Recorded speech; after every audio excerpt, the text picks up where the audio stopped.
Getting a linear actuator from a pile of parts to a smoothly functioning mechanism can seem daunting, but it doesn't have to be. If you're looking for a clear, step-by-step guide on how exactly to assemble a lead screw-style linear actuator, then this video is for you.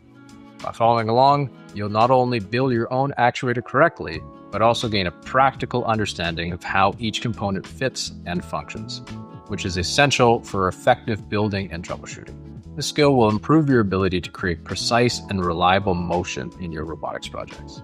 I'm Brogan Pratt, and I've got over a decade of experience in robotics education. I've guided countless of students through assemblies just like this one. I know the common pitfalls and best practices. So in this video, I'm going to provide you a detailed step-by-step tutorial on assembling a linear actuator. We'll use a common kit as a visual guide, and I'll walk you through each stage, from laying out your parts to the final connection, ensuring you know exactly what to do. If you want to master the assembly of this critical component, let's go get started. So here's all the parts you're going to need. These are the parts for goBILDA's linear actuator kit. I'm using a 29mm piece of aluminum extrusion here and a 30mm 2mm pitch threaded rod. As far as tools, I'm simply using a 3mm Allen key, and then I've got my excellent little bolt sorter here. It allows you just to take a bolt, drop it on, and it slides it into the correct pit. First thing we're going to start with is a couple different acetal assemblies. Acetal is a really cool type of plastic, and that is a self-lubricating plastic. Effectively, it's a very slippery piece of plastic, so you can take it and things slide along its surface really well. What this is going to do is this is going to support our rail as it slides up and down inside of our linear actuator. If we did not have these pieces, we're eventually going to take this bar and put it inside of this frame. If we didn't have these pieces, this thing would slop and wobble all over the place. So we use these kind of slippery squares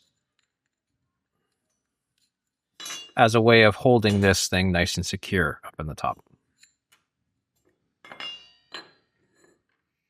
So we've got a few small sub-assemblies to take. I'm going to take one of these half pillow blocks here, slide it on, and it's important to note you should have the rotation section of that facing outwards. Let's grab a few 8mm screws and start driving these in. I'd like to get this one just hand tight first before I grab the second screw and pop it in. Now I should be free to grab these and give them a good snug. We'll do the same thing on the other side. Again, making sure that I'm matching that curving orientation.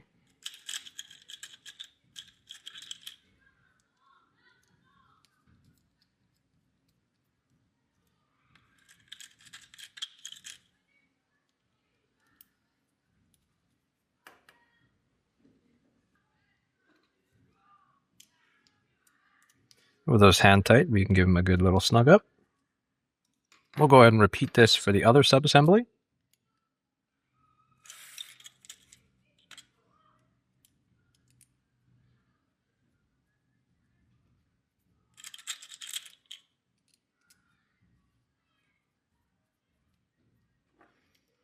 Give them a good little snug.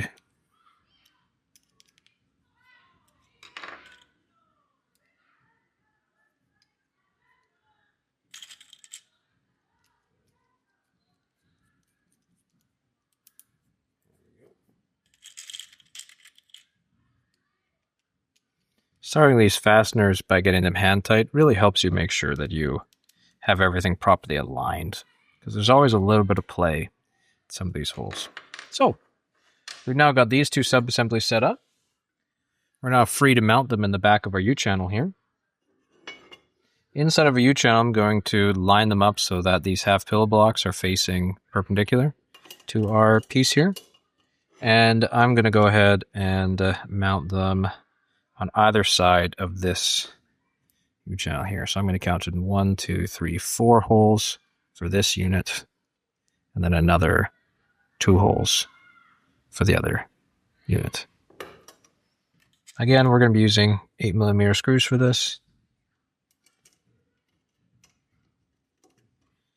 Now I'm just going to get these ones hand tight for now, because eventually we need to be able to slide in our linear actuator on this one.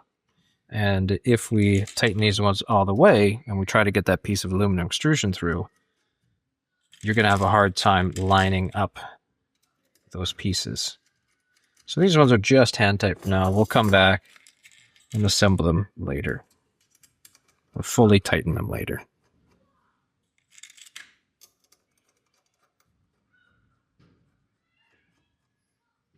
Sometimes you can use your thumb to give these a little wiggle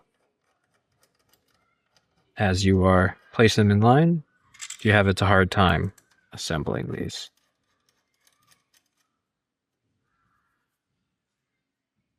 Now we can grab our lead screw nut. This is just a little mount here that has a 2mm pitch thread on the inside. We're going to go through the clear holes. There are threaded holes on this side and clear holes. We're going to go through the clear hole because in the end of this aluminum extrusion, there are already threaded holes inside. So we're going to go ahead and mount these through the clear hole here. Because of how tight this one is, I find using a ball end can really help. Again, you want to watch your alignment, so I'm not going to snug these ones all the way up until I've got them all assembled in place.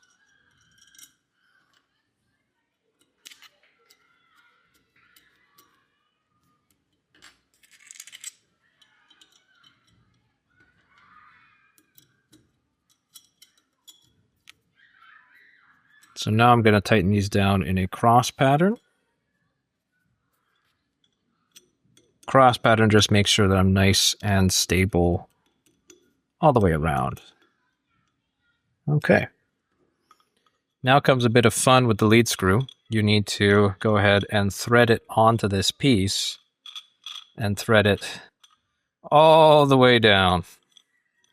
You can either twist the lead screw or push. I find that if I pull the lead screw this way, if I'm pulling while I'm twisting, it makes it a little bit easier. Otherwise, you're going to start kind of getting different leans on there. So we're not going to push it in all the way. I'm going to leave probably about 8 centimeters on the end here, and we're going to clean that up later. Now comes time to add in our threaded collar. This is one of those clamping collars for axles, but you can see I've got a 2mm pitch thread on there. So I can go ahead and I'm going to thread this onto our lead screw. Not going to go all the way though, but again, I'm going to leave some slack, and I'm not actually going to clamp this down yet because we're not ready for that. Now we're going to add in something called a thrust bearing. What a thrust bearing is you have 2 thrust washers on the outside. A thrust washer is just a little washer here that's got a little curved section on the inside. You have 2 of those, and on the inside you have a ball carriage. And this is effectively, you could think of this like an open ball bearing. So we go ahead and slide one of those sides on there, and then the other cup side on top. And this allows the other sides to slide nice and smoothly with each other. We're going to slide this thrust bearing onto our unit. Next, it's time for our pillow block. On this pillow block, keep in mind that there are one side is inset and one side is flush. This little inset is for a flanged 8mm ball bearing. And they have this little lip. It's called a flange on a ball bearing. So we're going to go ahead and push that in to the flange side of this pillow block. And that should snap in nice and tight. Now we're going to push this ball bearing side against that thrust bearing, like so.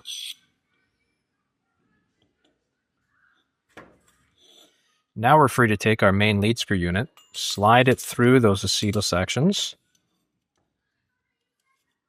And we're going to mount this right on this slot, the end point here. I'm going to use a 12mm screw for this.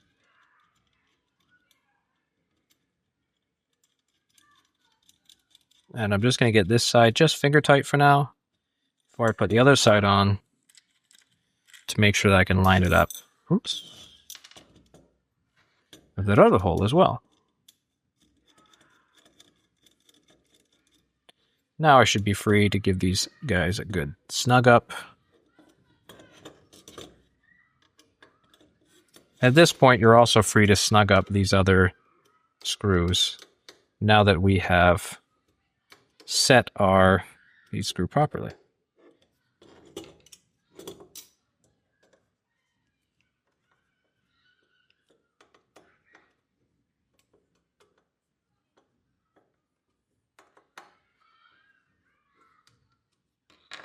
I'm not going to add the next thrust bearing on here yet because we're going to start going with our motor mount.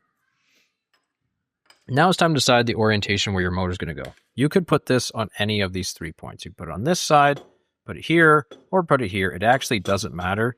You could honestly even direct drive this system if you wanted to, but with direct driving, it makes the system really long. So we're actually not going to do that. Instead, we're going to attach it here. I'll grab myself a little quad pillow block, and this one has a little extra notch on the bottom here. We're going to face this notch towards our system.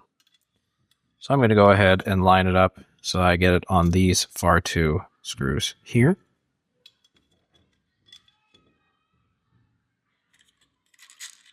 I use 2 8mm screws for this. Slide in through the top hole, and then find our hole there. There you are.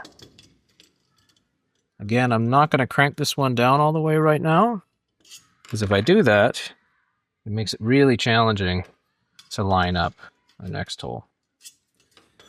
When it comes to working on these large angles, I like to slide my tool through. Then I put that bolt on top of that tool. And now I'm free to give myself a little bit of a wiggle to get in there. You see that one, a good tighten up. And again, another good snug up. Now we're free to go ahead and put on a motor. I'd recommend a very high RPM motor in this respect. I'm using a 1150 RPM. That's going to allow us to lift almost 22 kilograms with this system, as well as it takes about 1.3 seconds for the system to go all the way up to the top to fully retracted. Orientation of the motor, you can see that it's got a flat here. Orientation does not matter.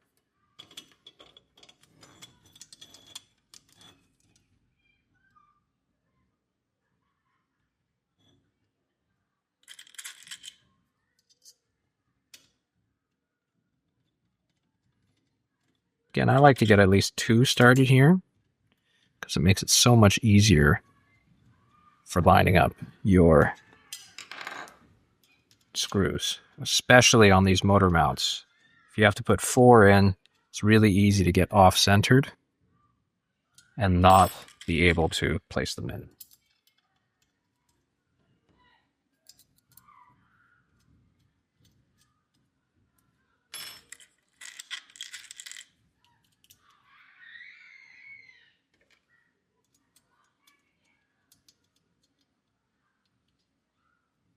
Okay, now we come back and really snug them up in a cross pattern. Again, just to make sure that I'm nice and flush to my system.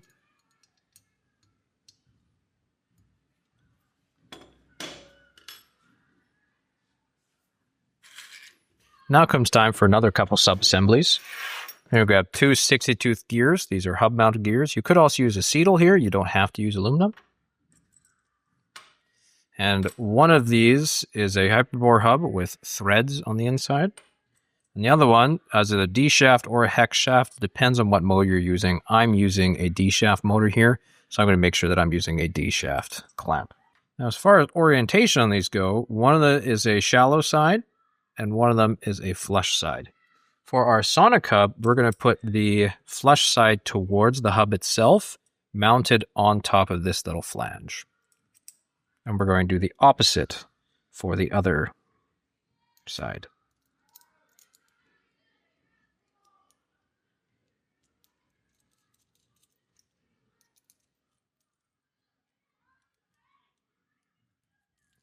Again, I like to get these all finger tight. Really helps with that alignment.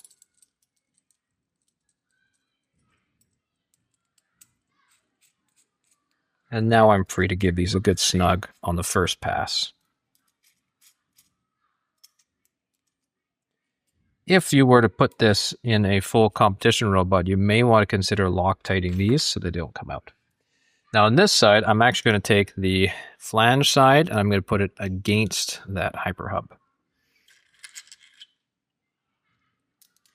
Also with these, you may want to consider putting some Loctite on these, because sometimes with how much force these screws get placed under, how much vibration they take, it can be really helpful to have some Loctite so that they don't come undone.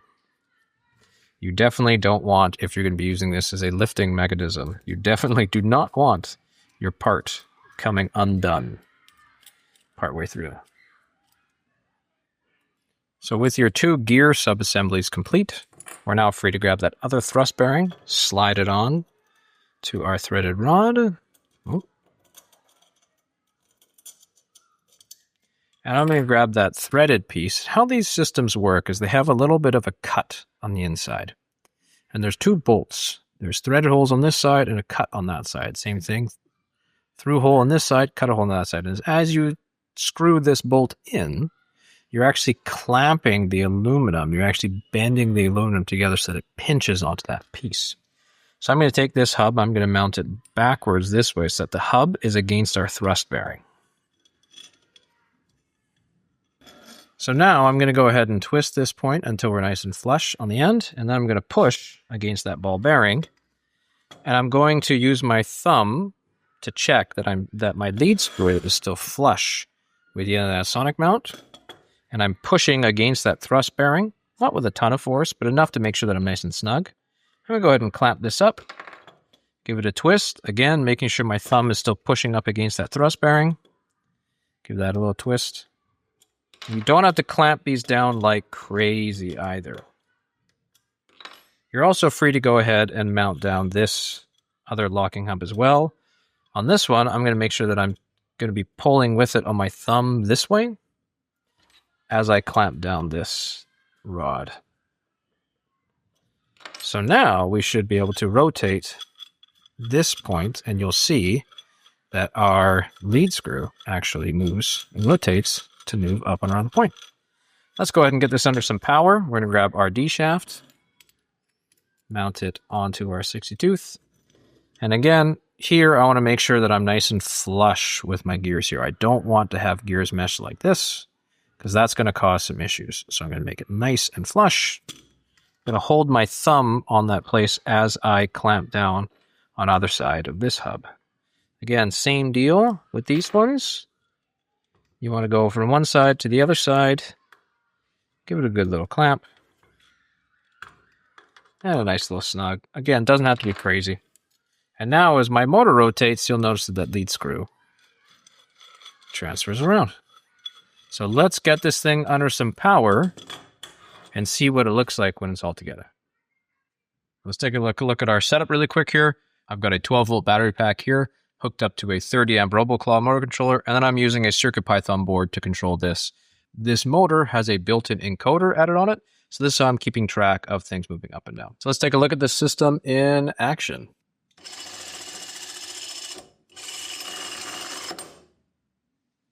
And there you have it, your linear actuator fully assembled step by step. I hope this tutorial has given you the confidence and knowledge to tackle this assembly with ease and better understanding of how these components fit together. If you found value in this content and I hope you learned something new today, I'd really appreciate it if you hit that like button and subscribe for more tutorials on robotics, design, and programming. It genuinely helps the channel grow and reach more students, educators, and makers like you. Thanks for watching, and best of luck on your next project.